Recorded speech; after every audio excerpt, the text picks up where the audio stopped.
Hello and welcome to Mr. Walton's Physics Lessons. In today's lesson we'll be learning about acceleration from the forces topic of GCSE Combined Science and GCSE Physics. By the end of the lesson you should be able to define acceleration, state the units, and use the formula to calculate acceleration. Most people know that when a car accelerates, it means that it gets faster, or its speed increases. While this is correct, there is a little more to it.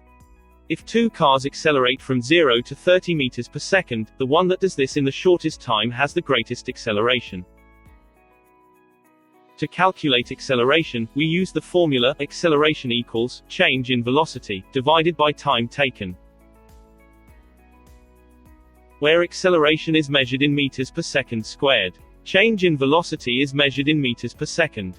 And time is measured in seconds. Remember, velocity is speed in a given direction. So it's a vector quantity.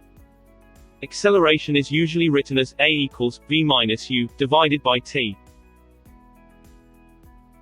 Where u is the initial velocity, v is the final velocity and t is the time taken for the change. When variables in science change in a particular time, we use the term rate. You may have come across this in chemistry with the rate of reactions. So acceleration is defined as the rate of change of velocity. Let's have a look at an example question. Two cars accelerate from 0 to 30 meters per second. If the blue car takes 3 seconds, and the red car takes 5 seconds to reach 30 meters per second.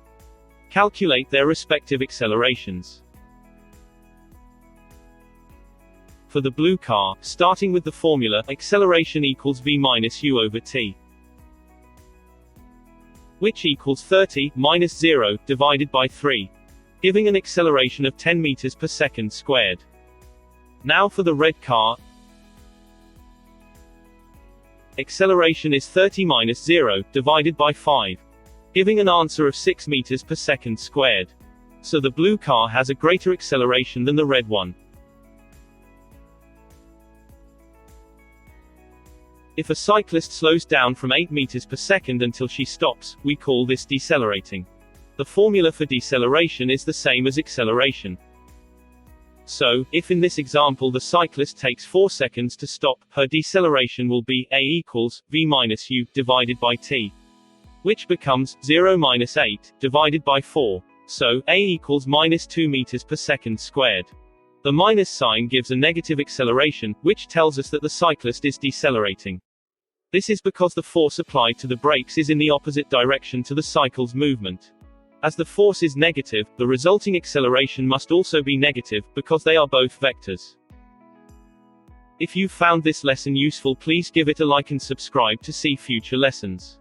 Thanks for watching. I'll see you next time.